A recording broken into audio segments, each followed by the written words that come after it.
Оройн төрөө үзэгчтэй MBC-ний ус мэдээллийн хөтөлбөрийн баасан гарагийн дугаар эхлэж байна. Мэдээллийн товчхонд анхаарлаа хандуулна. Эслийн ерхий шалгалт эхлэхэд 3 хоног үлдлээ. Орон нутгийн зам хөдөлгөөний соёлын нэгдсэн арга хэмжээ орон даяар зохион байгуулагдана. Багийн засаг дарга нартай мотоцикл гардууллаа. Бүсчлсэн хөгжлийн бодлого хилэлцүүлэг Өвс аймагт 4 дугаар сарын 17-нд зохион байгуулагдана. Татврын тодорхойлолт авлагаа цахим тайлангийн системээс авах боломжтой. Эдгээр олон бусад мэдээллийн дэлгүүрэнгээд анхаарлаа хандуулна. Мэдээ эхлэж байна.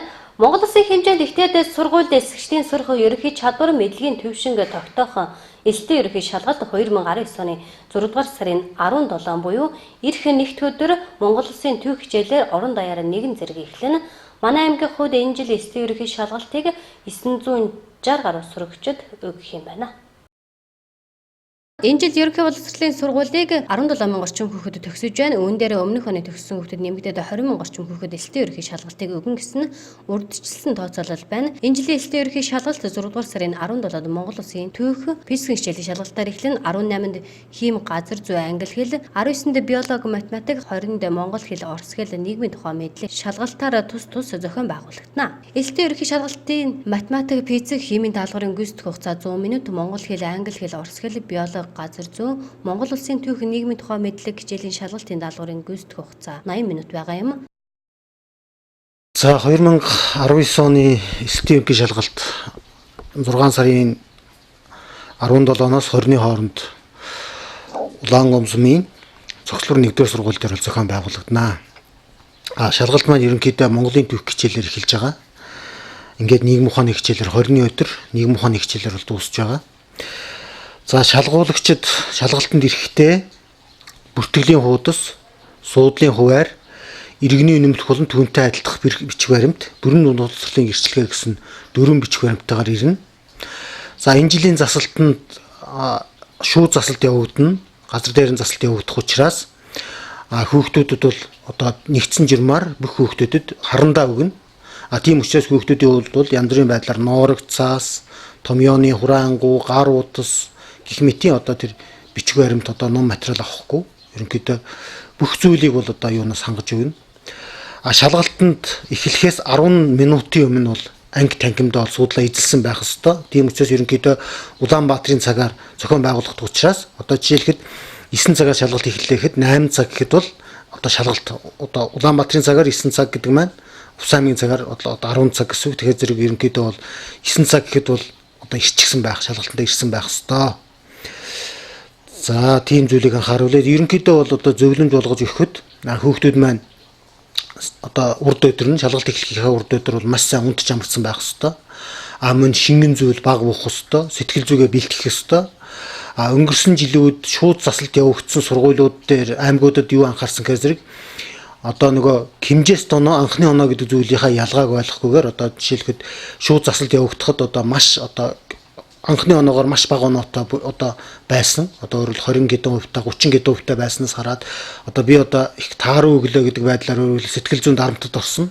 Тэрнээс шалтгаалаад дараагийн шалгалтанд бол одоо сөрөг өөр нөлөөсөн юм тал байгаа. Тийм учраас ерөнхийдөө бол одоо эхний шууд засалт явагдахад бол анхны оноо буюу одоо өөрөөр хэлбэл шууд одоо 100 онооноос хэдэн оноо авсан бэ гэдэг нь гарна. За улсын хэмжээнд 24 цагийн дараа улсын хэмжээнд одоо нэгтгэгдээд одоо хэмжээс тоноо будна. Тэгэхээр зэрэг тухайн хүүхдийн хувьд бол одоо жишээлбэл бас хэмжээс тоноо маань бас ахих боломжтой байдаг учраас энэ дээр бол та бүхэн одоо анхаарад одоо шууд засалтын үед бол одоо янз бүрийн байдлаар сэтгэл санаагаар унахгүй байхад бол одоо зөвлөмжийг бол энэ өгч байна. Элтэн ерөнхий шалгалтанд орох шалгуулагчид бүртгэлийн хуудас, суудлын хуваар, иргэний үнэмлэх түүнтэй адилдах бичиг баримт, бүрэн дүнд боловсролын гэрчлэгээтэй ирэх шаардлагатай юм. Мөн шалгуулагчид шалгалтын байранд шалгалт эхлэхээс 1 цагийн өмнө ирсэн байх бөгөөд шалгалт өгөх анги танхимд 10 минутын өмнө суудлаа эзэлсэн байх ёстой юм. Шалгалтын хугацаанаас хожимдсон шалгуулагчийг шалгалтанд оруулахгүй тул сурагчид цагаа баримтлах нь чухал юм. Мөн ноорог цаас, томьёоны хураангу, ном материал, гар утас шалгалтанд авч орохгүй гэдгийг боловсрол соёл урлагийн газрын мэргэжилтэнд хэллээ.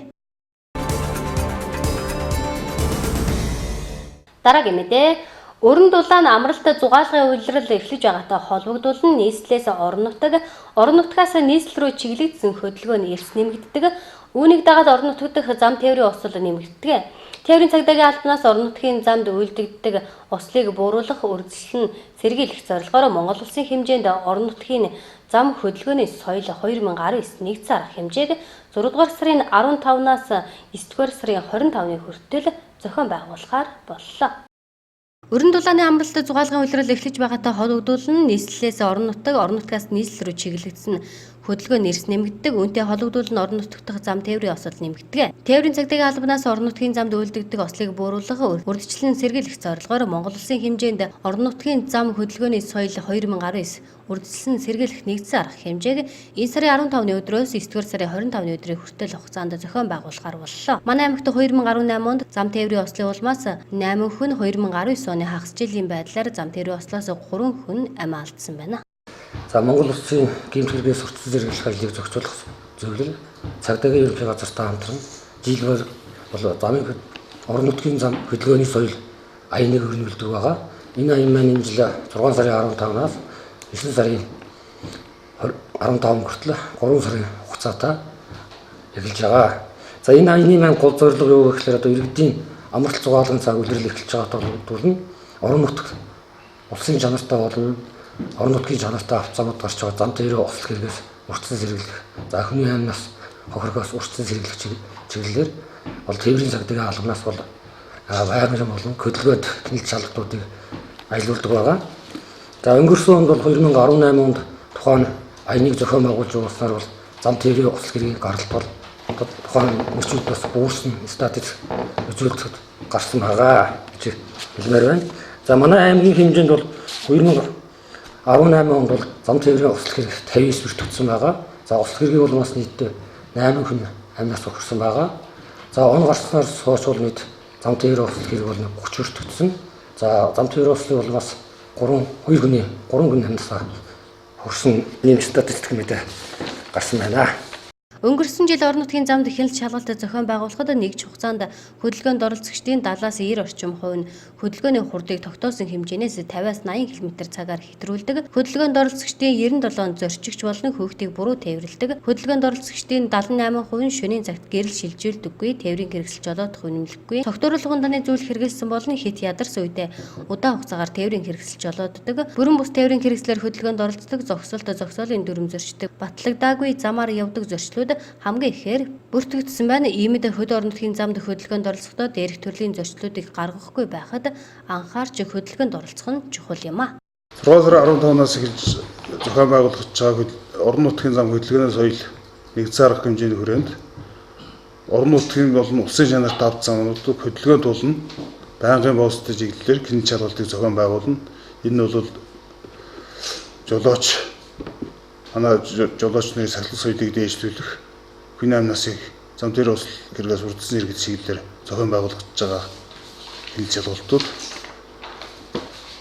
явагдана. Аймгийн хэмжээнд гарч байгаа зам тээврийн осол хэргийн шалтгааны өсөж судлаад үзэхээр зэрэг за улсын чанарт авч замд жолооч нар хурд хэтрүүлдэг, стандарт нормоос илүү хүн тээвэрлж хөдөлгөөнд оролцдог, согтуур тээврийг эрсэлж жолооддог, эрхэм хөлтгөө тээврийг эрсэлж жолооддог. Хамгаалтын суудлууд нь хамгаалтын бүс хэрэглэхгүйгээр хүн тээвэрлэдэг бол бас зам тээврийн ослын шалтгаан өсөлтөд гарсан байгаа. За хяналт шалгалтаар хвчлэн энэ төрлийн зөрчилд бол хяналт шалгалт хийж ажиллана гэдгийг анхааруулж байна. Орон нутгийн зам хөдөлгөөний соёл 2019 нэгдсэн арга хэмжээнд заасан дүрм журмын дагуу тээврийн хэрэгслийн жолооч нар замын хөдөлгөөний хууль дүрмээ баримталж замын хөдөлгөөнд оролцохыг аймгийн цагдаагийн газраас анхаарууллаа. Тээврийн хэрэгслүүд бол хүний өдөр тутмын яг гар утастай адилхан хэрэглээ болсон. Үүнийгээ дагаад энэ хэрэглээтэйгээ хамааруулаад энэ тээврийн хэрэгсэл гэдэг имийг ашиглаад гэмт хэрэг үйлддэг болсон. Хулгай мал махаа ачиж байна. За тээврийн хэрэгслээр хулгай их газараа очиж байна, үйлдэлээ хялбаршуулж байна. Мал мах мод тээвэрлж байна тийм ээ. За энэ чиглэлээр бол энэ арга хэмжээний хүрээнд бол хэн шалгалтуудыг гинтийн болон төлөвлөгөөтөөр зохих постууд орон нутгийн зам, хулгайн замууд бол гарганаа. Тэгээд эцэст нь нийт улаан гомчуудаа, усчуудаа хандаад хэлэхэд байна. Нэгдсэн арга хэмжээний нэгдүгürt нэгдсэн арга хэмжээний хүрээнд идэвхтэй оролцоороо хууль дүрмээ биелүүлээрээ Өнөөдрийн замын хөдөлгөөний хууль дүрм журам гэдэг юмыг өнөөдөр бид нэр зохиогоод та нарыг мөрдүүлгээд байгаа юм шиг. Энэ дүрм журам болгоны заалт болгоно Эрдэнэт хүний алтан аймаар батлагдаж, золиослогдож бичигдсэн юм цусаар бичигдсэн дүрмүүд шүү.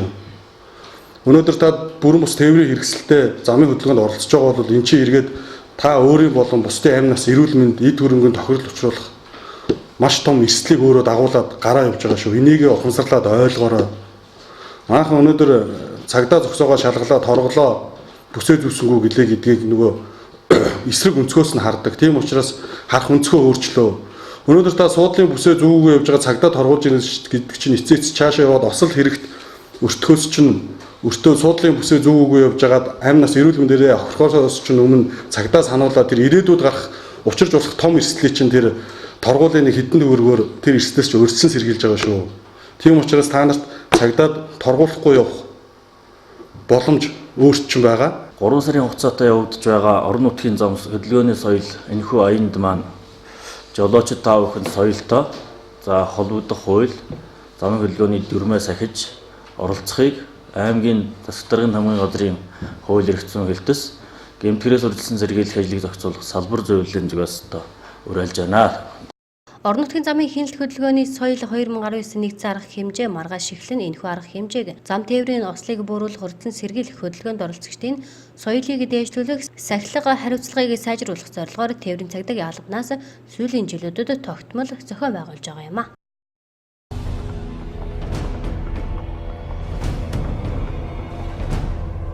2004 оноос эхлэн дэлхийн нийтээр жил бүрийн 6 дугаар сарын 14-ний өдрийг цусны донорын дэлхийн өдөр болгон тэмдэглэж ирсэн уламжлалтай бусдын амнасыг аврахын төлөө цусаа бэлгэлдэг ачтан доноруудын нарийн үлсийг сурталчлах, тэдэнд талархал илэрхийлэх, олон нийтэд алдаршуулах сайн дурын авлахгүй донорын нэгнийг өргөжүүлэх зорилготой уг томоохон үйл ажиллагааг Монгол улс 16 дахь жилдээ тэмдэглэн өнгөрүүлж байгаа бөгөөд өнөөдөр төрийн ордонд цусны донорын дэлхийн өдрийн хүрээнд 1000 донорын чуулган боллоо. Монгол улсад өдөрт 100 орчим донор цусаа өгч байж эмнэлгүүдийн 50% хэрэгцээг хангана гэж тооцоолдог. Дэлхийн эрүүл мэндийн байгууллага хүн амын 3% нь байнгын донор байхад тухайн улсоор нь өөрийн орны цусан бүтээгдэхүүний хэрэгцээг хангаж чадна гэж судалсан байдаг.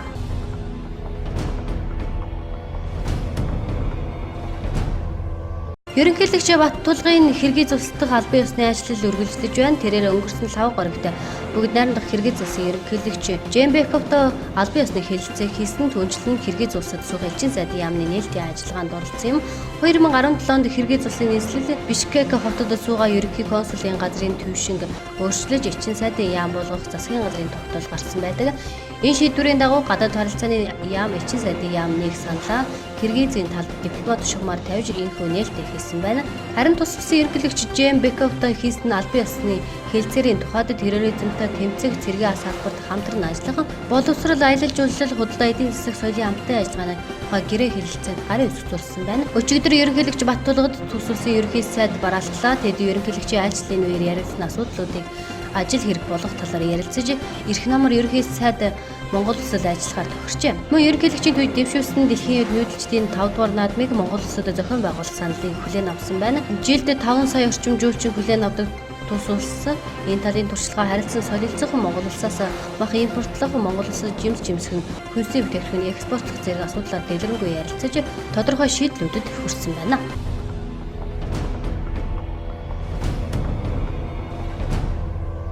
Цагуурийн байгууллага ирүүлсэн мэдээлэлээр 6 дугаар сарын эхний 10 хоногийн байдлаар Монгол орны ихэнх голуудын усны түвшин ажин буурсан бол Хэнтийн зүүн хажуугийн зарим голуудын усны түвшин богино хугацаанд огцом нэмэгдэж, үерийн түвшинг даван нүүрэлсэн байна. Түүнчлэн энэ сарын 14-нд баруун аймагуудын нэгтгэх нутаг, Төвийн аймагуудын нутгийн баруун хэсгээр 15-нд баруун Төв Говийн аймагуудын нэгтгэх нутгаар, 16-нд ихэнх нутгаар, 17-нд Төв зүүн болон Говийн аймагуудын нэгтгэх нутгаар бороо төлөвтэй байна. Иймд өрн дулаан аялал зугаалгын удирдлагын хэсэгтэй холбогдуулна. Иргэд аж ахуй нэгж байгууллага аялал зугаалгаар явахдаа нэгдсэн зохион байгуулалтаа явж, архи согтууруулах хундаа хэтрүүлэн хэрэглэхгүй байх, гол усны ойролцоо амарч зугаалахгүй байх, бороотой гол мөрний усны түвшин нэмэгдсэн үед баталгаатай гүүр, гарам, гарстай газар автомашинтай зорчих, хүүхдийг гол усны эрэг дагуу явуулж тоглоулахгүй байх, хүүхдэд тавих хараа хяналтаа сайжруулах, үер усны аюулаас үрдсэн сэргийлэх тухай мэдээлэл дохиог хүлээн авсан даруйдаа бусдад дамжуулах, түгээх, гэр хашаа сарвч орон байрыг гүйж алах, голын ойролцох эерэг татам барихгүй сууршихгүй байх, үерийн ус зайлуулах сүүг шуудууд алны хашлах барих зэргээр өөрийн болон гэр бүлийн аймнаас эд хөрөнгийг хамгаалж гол усны ослоос үрдсэн сэргийлэхийг онцгой байдлын ерөнхий газраас анхааруулж байна.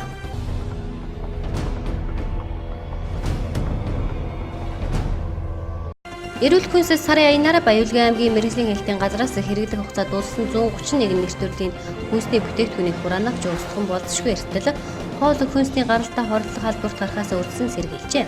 Аянаар нийт 37 сургууль, 30 дотор байр, 30 цэцэрлэг, 22 эмнэлэг, 482 хүнсний дэлгүүр, 60 цайны газар, ресторан, 40 эдийн цаг хэрэгжүүлэгч аж ахуйн нэгжүүд, 25 нарийн бов, заримын цехүүдийг хяналт шалгалтанд хамруулж, нийгмийн эрүүл мэндийн эрсдлээс үрдсэн сэргийлэн 33 нэр төрлийн гарын авлага, зөвлөмж тарааж нийтдээ 1257 хүнд мэрэгжил арга зүйн зөвлөгөө өгсөн байна.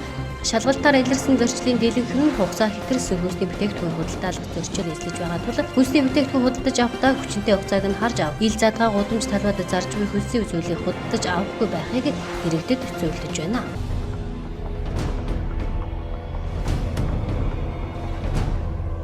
Нийгмийн даатгалын ерөнхий газрын нийгмийн даатгалын шимтгэл төлөлтийн тайланд 2019 оны 1-р улиралд нийт 40.6 мянган аж ахуй нэгж байгууллага 643.2 мянган ажил ажлагчид хамрагдсан байна.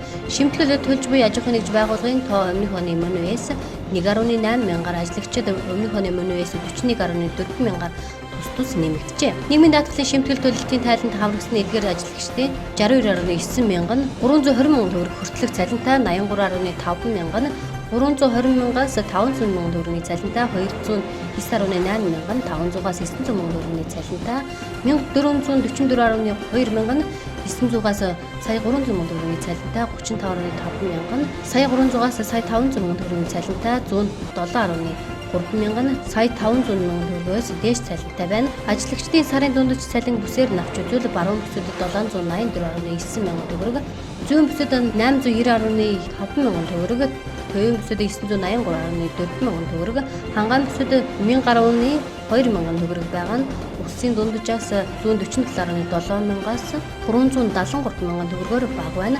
Харин Улаанбаатар хотод ажлагчдын сарын дундаж цалин 2019 оны 1-р улирлын байдлаар 1.3 сая төгрөг байгаа нь улсын дунджаас 121.6 мянган төгрөгөөр их байна. Ажлагчдын сарын дундаж цалин эдийн засгийн бүх төрлийн үйл ажиллагааны салбарын ангиллаар навч үзэхэд уулуурхай улбарлалтын салбарт ажлагчдын хамгийн их буюу 2.8 сая төгрөг, харин зочид буудал байр сууц болон нийтийн хоолны үйлчлэгээний салбарынх нь хамгийн бага буюу 729.9 мянган төгрөг байна. Дараагийн мэдээ төрийн үйлчлэгийг түргэн шуурхай иргэдэд хүргэх зорилгоор аймгийн иргэдийн төлөөлөгчдийн хурлын 2017 оны 12 дугаар сарын 5-ны өдрийн 6-гийн ТИК 3 тоод тогтоолоор аймгийн эдийн засгийн нийгмийг 2018 онд хөгжүүлэх чиглэлд багийн засаг дарга нар хөдөөгийн баг эмч нарыг унаажуулах зорилт тавина. Өнгөрсөн жил Угс аймгийн 78 багийн засаг дарганыг унаажуулж байсан бол өнөөдөр үлдсэн 15 багийн дарга нарт мотоцикл гардууллаа.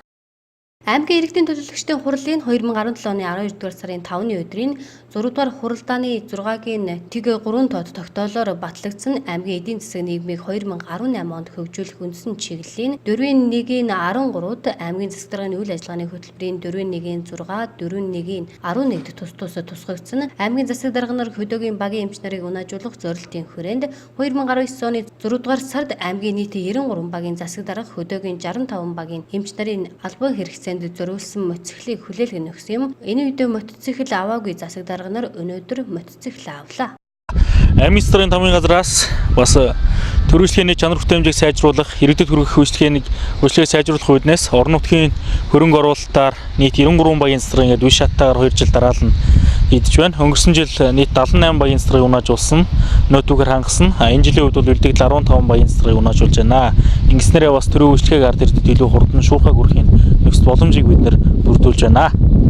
Багийн засаг дарганы унаажуулснаар аллагдсан багийн айл өрх иргэдэд төрийн үйлчлэгийг түргэн шуурхай хүргэх, иргэдийнхээ дуу хоолой санал хүсэлтийг сонсох, тэднийг мэдээлэлээр хангах боломж өргөжж байгаа талаар багийн засаг дарга нар онцлон хэллээ. Энэ сайхан өнөөс аймгийн удирдлагуудаа баярлалаа. 17 онд хүмүүс минь 5 маягийн дараа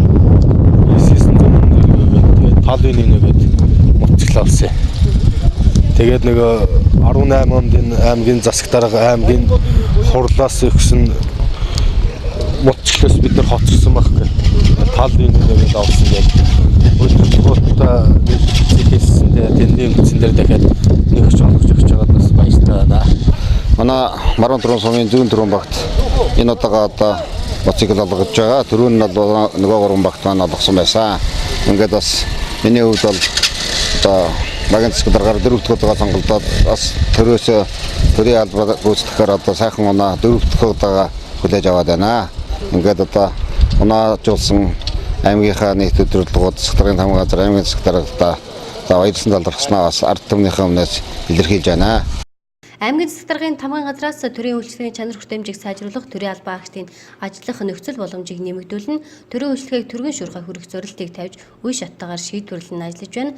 Өнөөдөр өмнө нь мотоцикл аваагүй 15 багийн дараад мотоциклийг нь гардууллаа. Дараагийн мэдээ. Үндэсний хөгжлийн газар нь бүсчилсэн хөгжлийн бодлого боловсруулах ажлын хүрээнд 21 аймагт бүсчилсэн хөгжлийн бодлогын хилцүүлгийг 2018 оны 4-р улирлаас эхлэн зохион байгуулж эхэлсэн тус хилцүүлэг нь 2019 оны 6-р сарын 17-нд Увс аймгийн ойрт хөгжим жижигэн театрт болно.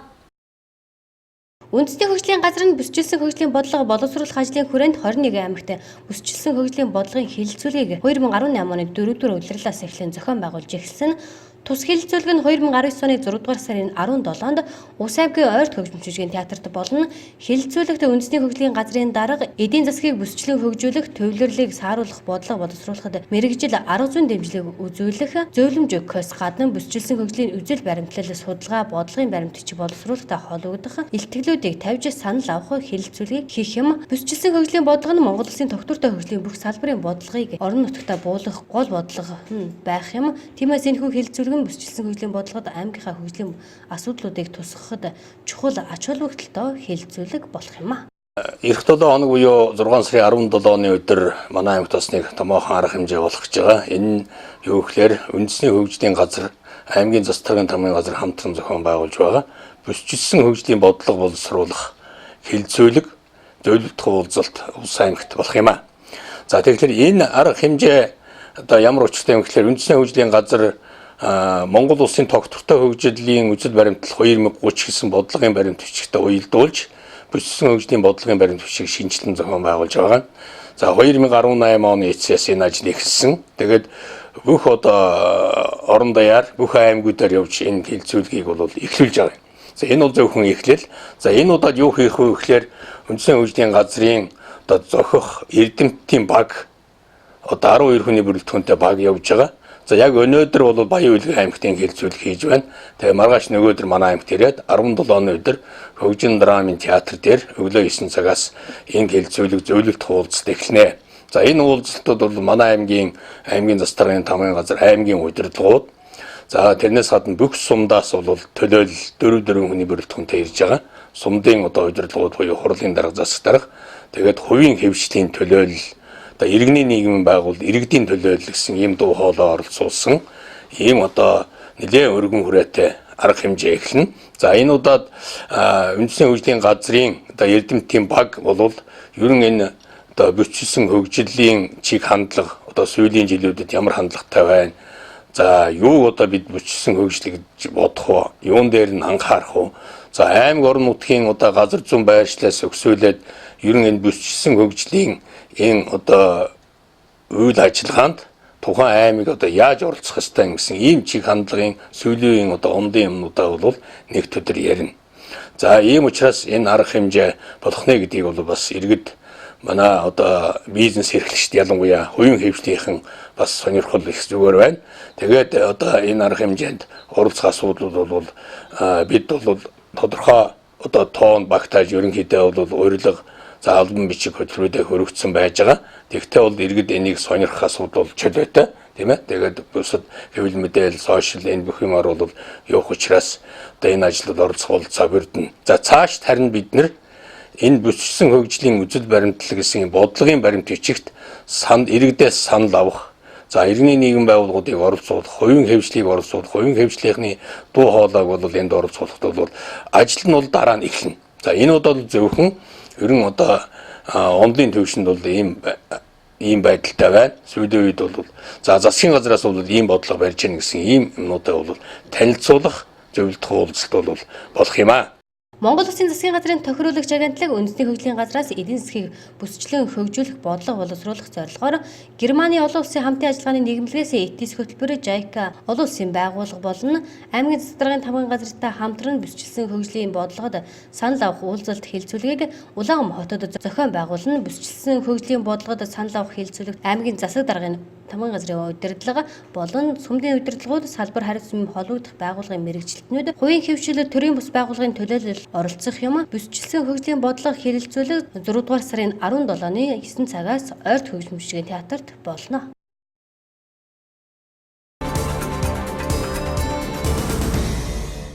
Дараагийн мэдээ төрийн болон орон нутгийн өмчийн хөрөнгөөр бараа ажил үйлчилгээ худалдан авах тухай хуулийн 14-р зүйлийн 14.1-2-д Монгол Улсын эсвэл үүсгэн байгуулагдсан улсын хуулийн дагуу татвар хураамж төлбөрөө төлөөгүй гэсэн заалтыг хэрэгжүүлэн тендерт оролцогч компаниудаас татврын албаны тодорхойлтыг шаарддаг. Татврын ерөнхий газраас аж ахуй нэгжүүдэд татврын тодорхойлтыг цахимаар авах боломжийг 2015 оноос эхлэн олгож эхэлсэн бөгөөд иргэн аж ахуй нэгжүүд татвар төлөгчдөд олгодог давлгаа тодорхойлтыг цахим тайлангийн системээс авах боломжтой юм а.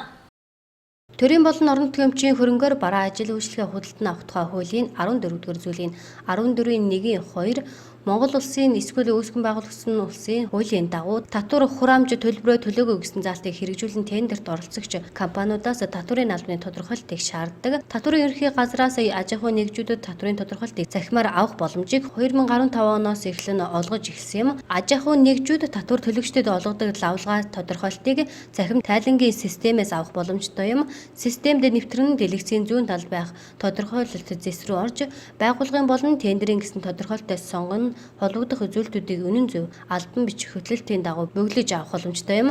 Тодорхойлтын түүх зэсээс хэвлэгдсэн он сар өдөр цаг минутаар нь харах боломжтой юм. Ингэснээр аж ахуй нэгж иргэд татврын албанд биечлэн ирж лавлгаа тодорхойлолт авах шаардлагагүй болж цаг хугацаа зардал хэмнэх хэрэгцээтэй үедээ цахим тайлангийн системээс хэвлэн авах боломж бүрдэж байгаа юм а. Манай татвар төлөгчид маань аливаа нэг банкны байгууллагуудад зээлд хамрагдах ч юм уу төсөлд хамрагдах ер нь л бизнесийн үйл ажиллагаатай холбоотой ч юм уу тухайн аж ахуй нэгж иргэдтэй татвар төлөгч иргэдтэй холбоотой лавлгаа тодорхойлтыг бол манай татврын албан дээрээс ирж авдаг. Лавлгаа тодорхойлтыг бол хоёр байдлаар гаргаж өгч байгаа бид нэр иргэдтэй. Тэгэхээр энэ маань юу вэ гэхээр нэгдүгээр одоо бол бид бүх юм маань цахим орчинд болсон. Тухайн татвар төлөгчийн лавлгаа тодорхойлтыг бол тухайн татвар төлөгч иргэн аж ахуй нэгж цахим тайлангийн системээс авах боломжтой байгаа. Аливаа тендер голдуу цахим төлбөрийн цахим тайлангийн системээс авсан лавлгаа тодорхойлтыг бол үндэслэл болгож байгаа. Тэр лавлгаа тодорхойлт маань энэ тусгай баркодтай гардаг. Тэгэхээр татвар төлөгч нартай юу гэж анхааруулмаар байна гэхээр аливаа тендер ч юм уу төсөл янз бүрийн зээлд хамрагдах ч юм уу татврын өргөө болохыг ч юм уу эсвэл татвар төлөгч болохыг тодорхойлсон тийм лавлгаа тодорхойлтыг авах гэж байгаа бол нэг 3-7 хоногийн өмнө манай хариуцсан татвар улсын байцаагчтайгаа харьцаад би тухайн ямар төрлийн татвар дээр өглөгтэй байна гэсэндээ татрын өртөө байна гэдгийг тодорхойлж авч агаад нэхэмжлээ үүсгүүлээ татраа төлчгөөд ер нь бол төлсөн татвар бол дараагийн өнөөдөр татраа төллөө гэхэд маргаашийнх нь яг өдөөд боловсруулагдаж гарч ирж байгаа. Юу вэ гэхээр нөгөө төлсөн татвар маань бас програмдаар шивэгдэж нөгөө өөр нь хаагдсан шүү дээ. Тэгэхээр манай татвар төлөгч нар гаргаад байгаа алдаа нь юу вэ нөхөр би яг маргааш тендерт авах гэж байна. Маргааш өглөө 9 цагт ч гэдэг ч юм уу 8 цагт тендер нэгдэн би тодорхойлтоо авна гэж ярьдаг. Тэгээ бид нэр эндээс такс акт програмаас тодорхойлт гаргаж өгдөг. Ер нь бол такс акт програмаас гаргаж байгаа тодорхойлт бол бас нэг яг хууль бус гэх нь цаашаа тийм ээ. Гэхдээ тодорхойлт мөн ер нь бол аливаа юун дээр бол цахим тайлангийн системээс гарсан тодорхойлтыг гол олгож байгаа. Тэгэхээр аливаа нэгэн тодорхойлтыг авах гэж байгаа хүн бол эхний ээлжинд өртөө хэсгээ манахаас ирж лавлуулах хэрэгтэй. Тэгээ өртөө бол өрөө төлнө. Тэгээд цахим тайлангийн систем рүү өөрийнхөө цахим тайлангийн систем нэвтрдэг эрхээрээ орж татрынхаа тодорхойлтыг авнаа. Тэгэхээр манай татвар төлөгчнэр тэрийг яаж авахаа мэддэггүй. Нэг ялангуяа сумын аж ахуйн нэгжүүд бол тусгай зөвшөөрөл сургуулгач гэдэг ч юм уу. Ингээд тодорхойлт авна гэд хаа байсан хоолоос энд ороод ирдэг байхгүй. Уг нь бол цахим тайлангийнхаа систем рүү нэвтэрч ороод өөрөө тодорхойлт аваад өргөө байх юм бол сумын аж ахуйн нэгжүүд бол одоо наашаага яриад би өртөө байна уу гэдгээ тодорхойлол өөрөө төлөөл тэгээд тодорхойлтоо авчих боломжтой байгаа. Аж ахуйн нэгж байгууллага иргэдэд олгож буй тодорхойлолтод татвар төлөгчийн бүртгэл, тайлан тушаалт төлөлтөд үлдэгдлийн мэдээлэл, тендерийн тодорхойлолтод татвар төлөгчийн бүртгэл, борлуулалтын орлого, татварын үлдэгдэл зэрэг мэдээллүүдийг агуулсан байна.